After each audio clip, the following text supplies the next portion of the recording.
Colonel R K Nair, Pakistan information and broadcasting മിനിസ്റ്ററുടെ ഒരു message അദ്ദേഹം സംസാരിക്കുന്നത് ഇന്ന് നമ്മളൊക്കെ ശ്രദ്ധിച്ചതാണ്. പറഞ്ഞത് യുദ്ധം സമാഗതമായിരിക്കുന്നു, എല്ലാവരും കരുതിയിരിക്കുക എന്നുള്ള രീതിയിലാണ് അദ്ദേഹം പറഞ്ഞിരിക്കുന്നത്. വാർത്താ വിനിമയ പ്രക്ഷേപണ മന്ത്രിയാണ് അങ്ങനെ ഒരു സന്ദേശം സമൂഹത്തിന് നൽകിയിരിക്കുന്നത്. പാകിസ്ഥാൻ പ്രിപ്പയർഡ് ആയിരിക്കുമോ? ഇന്ത്യയിൽ നിന്ന് എന്തായാലും ഒരു തിരിച്ചടി ഉണ്ടാവും. അത് എങ്ങനെയുള്ള തിരിച്ചടിയായിരിക്കും എന്ന് അവർക്കറിയില്ല. പക്ഷേ സമാനതകൾ ഇല്ലാത്ത, സങ്കല്പിക്കാത്ത തരത്തിലുള്ള ശിക്ഷയായിരിക്കും കൊടുക്കുക എന്ന് നമ്മുടെ ആരാധ്യനായ പ്രധാനമന്ത്രി നരേന്ദ്രമോദി തന്നെ 2-3 വട്ടം പറഞ്ഞിട്ടുണ്ട്. അപ്പോൾ പ്രതിരോധിക്കാനുള്ള കരുത്ത്, കെൽപ്പ് പാകിസ്ഥാൻ സേനയ്ക്കുണ്ടോ?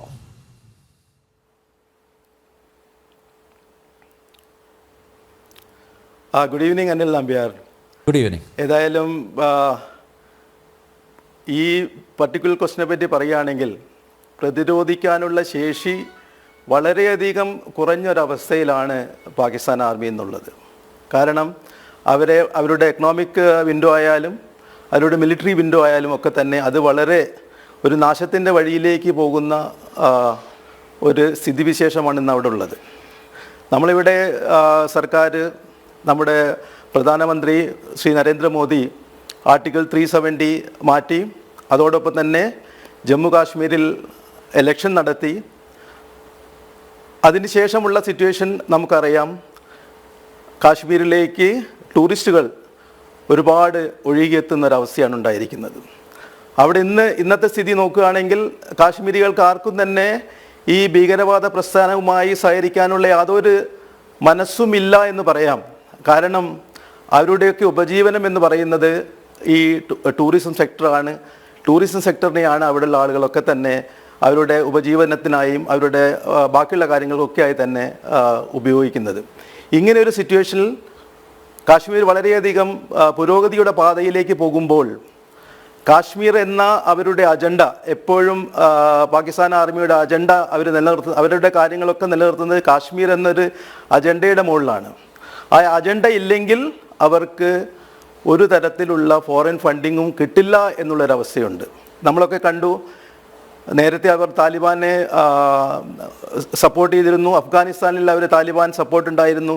ആ സമയത്ത് അവർക്ക് അമേരിക്കയുടെ ഒരുപാട് സഹായ സഹകരണങ്ങൾ ഉണ്ടായിരുന്നു, അമേരിക്കയുടെ ഫണ്ടിങ് ഉണ്ടായിരുന്നു.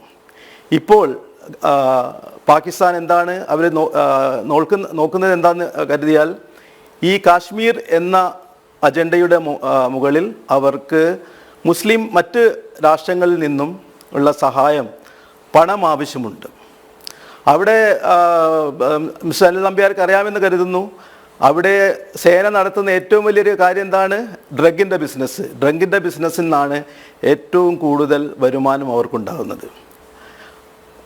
ആ വരുമാനത്തെ ഡിപ്പെൻഡ് ചെയ്തുകൊണ്ടാണ് പാകിസ്ഥാൻ ആർമി സർവൈവ് ചെയ്യുന്നത് തന്നെ. അവിടുത്തെ ജനറൽമാരൊക്കെ തന്നെ വ്യവസായത്തിലേക്കാണ്. അവർക്ക് ടാക്റ്റിക്കലായിട്ടോ അല്ലെങ്കിൽ സ്ട്രാറ്റജിക്കോ ആയിട്ടുള്ള മിലിറ്ററിയെ ബിൽഡപ്പ് ചെയ്യാനുള്ള യാതൊരു കാര്യത്തിലും താല്പര്യമില്ല. അവർക്ക് സ്വന്തമായിട്ട് ധനമുണ്ടാക്കണം. അതൊക്കെ തന്നെ വിദേശ ബാങ്കുകളിൽ നിക്ഷേപിച്ച് അവർ വലിയ ധനികരായി മാറണം എന്നുള്ള ഒരു കാഴ്ചപ്പാടാണുള്ളത്.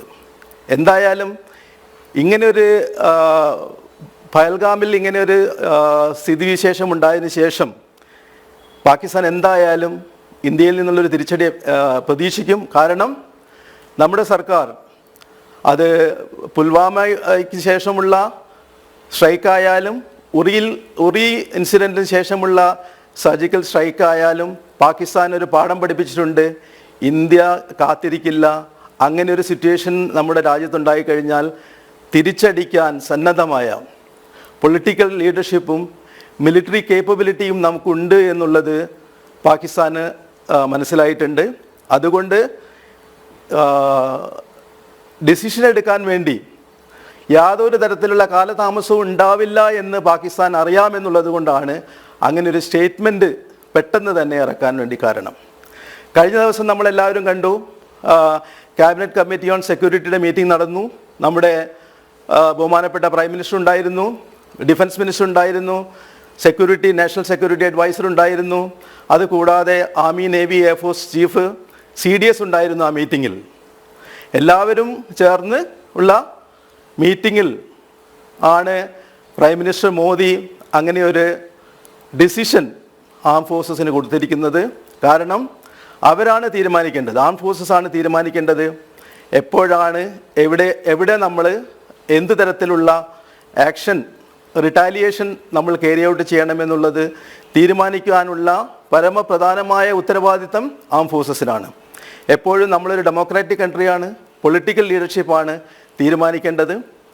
പൊളിറ്റിക്കൽ ലീഡർഷിപ്പ് ഒരു തീരുമാനമെടുത്തിട്ടുണ്ട്, അതിന് അനുസരിച്ച് നമ്മുടെ ആം ഫോഴ്സസ് ഉചിതമായ മറുപടി കൊടുക്കും എന്നുള്ളതിൽ പാകിസ്ഥാന് യാതൊരു സംശയമില്ല. അത് എപ്പോഴാണ് എവിടെയായിരിക്കും എന്നുള്ളത് മാത്രമേ ഉള്ളൂ. കാരണം ഇതൊക്കെ തന്നെ ക്ലാസിഫൈഡ് ആയിട്ടുള്ള കാര്യങ്ങളാണ്. നമ്മൾക്കറിയാം, ബാലക്കോട്ട് നടന്ന സമയത്തും സർജിക്കൽ സ്ട്രൈക്ക് നടന്ന സമയത്തൊക്കെ തന്നെ ഈ കാര്യങ്ങളൊക്കെ നടന്നതിന് ശേഷമാണ് ജനങ്ങൾ ഈ കാര്യത്തെപ്പറ്റി അറിഞ്ഞത്. അതുകൊണ്ട് നമുക്കെന്തായാലും വളരെ കാൽക്കുലേറ്റഡ് ആയിട്ടുള്ള ഒരു റിയാക്ഷൻ നമുക്ക് പ്രതീക്ഷിക്കാം. അത് എപ്പോഴാണ് എവിടെയാണ് എന്നുള്ള കാര്യങ്ങളൊക്കെ എത്രമാത്രം ഫോഴ്സ് ഉപയോഗിക്കും എന്നുള്ള കാര്യങ്ങളൊക്കെ തന്നെ നമ്മുടെ ആം ഫോഴ്സസിൻ്റെ ഉയർന്ന കമ്മിറ്റി തീരുമാനിക്കും. അതിനനുസരിച്ചായിരിക്കും നമ്മുടെ ആക്ഷൻ ഉണ്ടാകാൻ വേണ്ടി പോകുന്നത്.